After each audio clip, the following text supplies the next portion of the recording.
जरा सुनिएगा। आज आईएसआई की एक और गलीज तरीन हरकत। ये पता चला है कि आईएसआई का एक बहुत कुख्यात एजेंट शेराटन ढाका में मृत पाया गया। जो एजेंट था वो बांग्लादेश ढाका में नामालूम अफराद ने इसको उड़ा दिया है। और गिरी हुई हरकतें करके कोई बच नहीं सकता, सब कुछ सामने आ जाएगा। अगर आप देंगे तो आप और आपके दर्शक स्तब्ध रह जाएंगे सुन करके कि उनकी टास्किंग क्या होती है।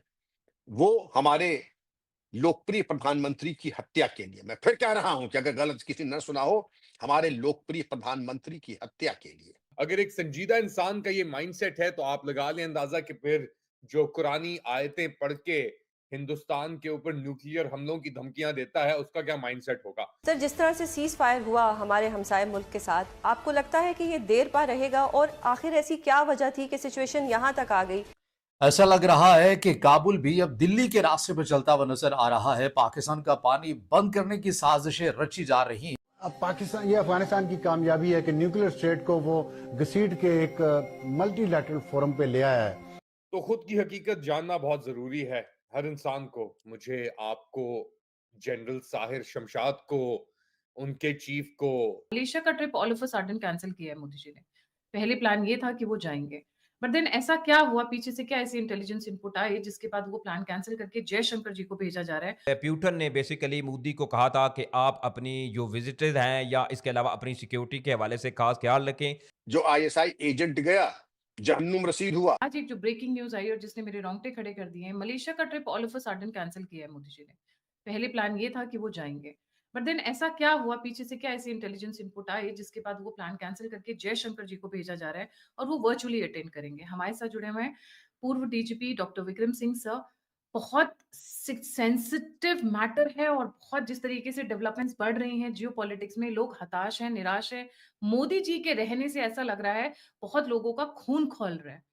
और बांग्लादेश जो एक समय पे हमारा फ्रेंडली नेशन हुआ करता था, now that has become the Vienna of the east. मतलब द स्पाइस का गढ़, डाकुओं का गढ़, डिप्लोमेटिक तो नहीं पर इंटेलिजेंस, सारी इंटेलिजेंस एजेंसीज का गढ़। Sir, a very warm welcome on the show. बहुत एक अजीब सी घबराहट हो रही है जब हम ये न्यूज शेयर करने जा रहे हैं। जी सर।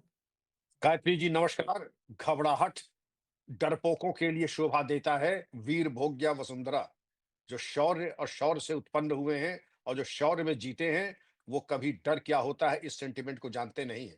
और जिन्होंने दुस्साहस किया है देखने का, ये आपने सही कहा, क्रॉली ने जिनका दो उदाहरण दिए थे, लाल बहादुर शास्त्री हमारे यशस्वी प्रधानमंत्री और होमी भाभा जो हमारे बहुत ही अभूतपूर्व और बहुत ही ज्ञानी और अंतर्राष्ट्रीय ख्याति प्राप्त न्यूक्लियर साइंटिस्ट थे, लेकिन किस तरीके से उनको उनकी हत्या कर दी गई। और आप ये भी जानती होंगी कि इसरो के कितने वैज्ञानिक लापता हो गए, कितनों की हत्या कर दी गई। और अभी परसों की ही ये खबर है कि लखनऊ से डीआरडीओ का एक वैज्ञानिक, उसकी भी एक इसी तरीके से अस्वाभाविक मृत्यु हुई है।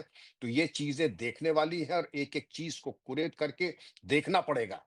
लेकिन अगर हम आते हैं मेन बुंद के ऊपर कि ढाका का घटनाक्रम क्या हो रहा है, आप चूंकि ये देख लीजिए बहुत कुछ इस क्षेत्र में हो चुका है जो कि अभूतपूर्व है और इसके पहले कभी नहीं हुआ है। म्यांमार में ड्रोन अटैक होते हैं और चरमपंथी मारे जाते हैं। दोष किस पे बढ़ा जाता है? भारत के ऊपर। अरे भारत का क्या लेना देना भाई।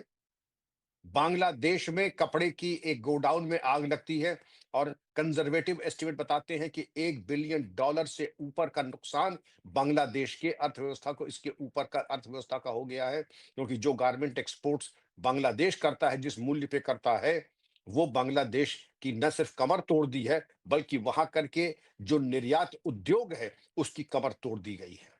लेकिन यही नहीं, आपने बिल्कुल सही कहा कि Dhaka has become the Vienna of the east. यहाँ जो खेल खेल हो रहे हैं और जो हत्याकांड हो रहे हैं, जो प्लानिंग हो रही है, क्रिप्टो करेंसी में जो भुगतान हो रहे हैं रोग स्टेट्स और रोग एलिमेंट्स को, और जो पोलोनियम और नाना प्रकार के थर्ड जनरेशन पॉइजन्स हैं, वो तो देखने वाली बात है। मैं समझता हूँ फिर कभी आपके शो पे इसकी चर्चा की जाएगी, क्योंकि पोलोनियम का नाम कम लोग जानते हैं। अभी ये पता चला है कि आईएसआई का एक बहुत कुख्यात एजेंट शेराटन ढाका में मृत पाया गया। अमृत पाया गया। ये आईएसआई एजेंट अकस्मात तो मरेगा नहीं, ये तो बड़े फिजिकली फिट होते हैं, अपनी हिफाजत करना जानते हैं। लेकिन जाहिर है कि उनकी कुछ डीएनए में कुछ कमियां रह जाती हैं, कुछ मैन्युफैक्चरिंग डिफेक्ट होते हैं, और उसके चलते ये अपनी मौत को दावत देते हैं, और मौत को दावत दी और ये मारे गए।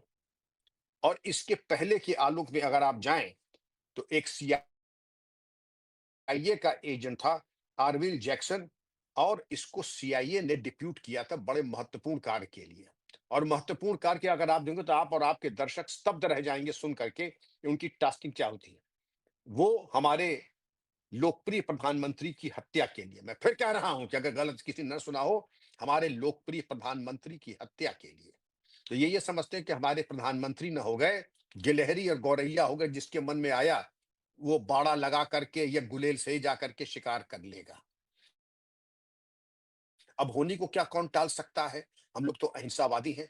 हमारे गाल पे कोई तमाचा मारता है तो हम दूसरा गाल दिखा देते हैं। लेकिन अब इसको देखिए क्या हुआ इनका।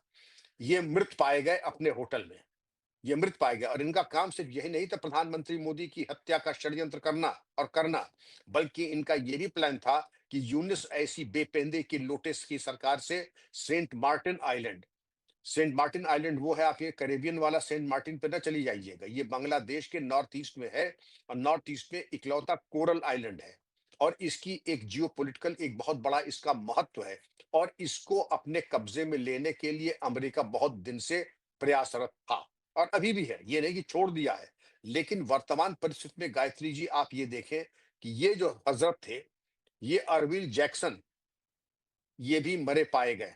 अब ये मरे पाए गए किसने किया? क्योंकि ये लोग ऐसे, क्योंकि वो शरीफजादे तो है नहीं कि सिर्फ साधु समाज में ही उठते बैठते हो, और ये इनके दुराचारियों के बीच में उठना बैठना, दुराचारियों के साथ रहना, और नाना प्रकार के बेहुदे शौक पालना। तो जब बेहुदे शौक पालते हो तो अक्सर ऐसा होता है कि इनकी मौत भी मदिरालय में होती है या वेश्यालय में होती है, या दोनों जगह पे होती है। बहरहाल इस पे हम क्यों रोए, क्योंकि ये हमारे मित्र तो थे नहीं। जो आईएसआई एजेंट गया, जहन्नुम रसीद हुआ, वो भी हमारा मित्र नहीं था, शत्रु था।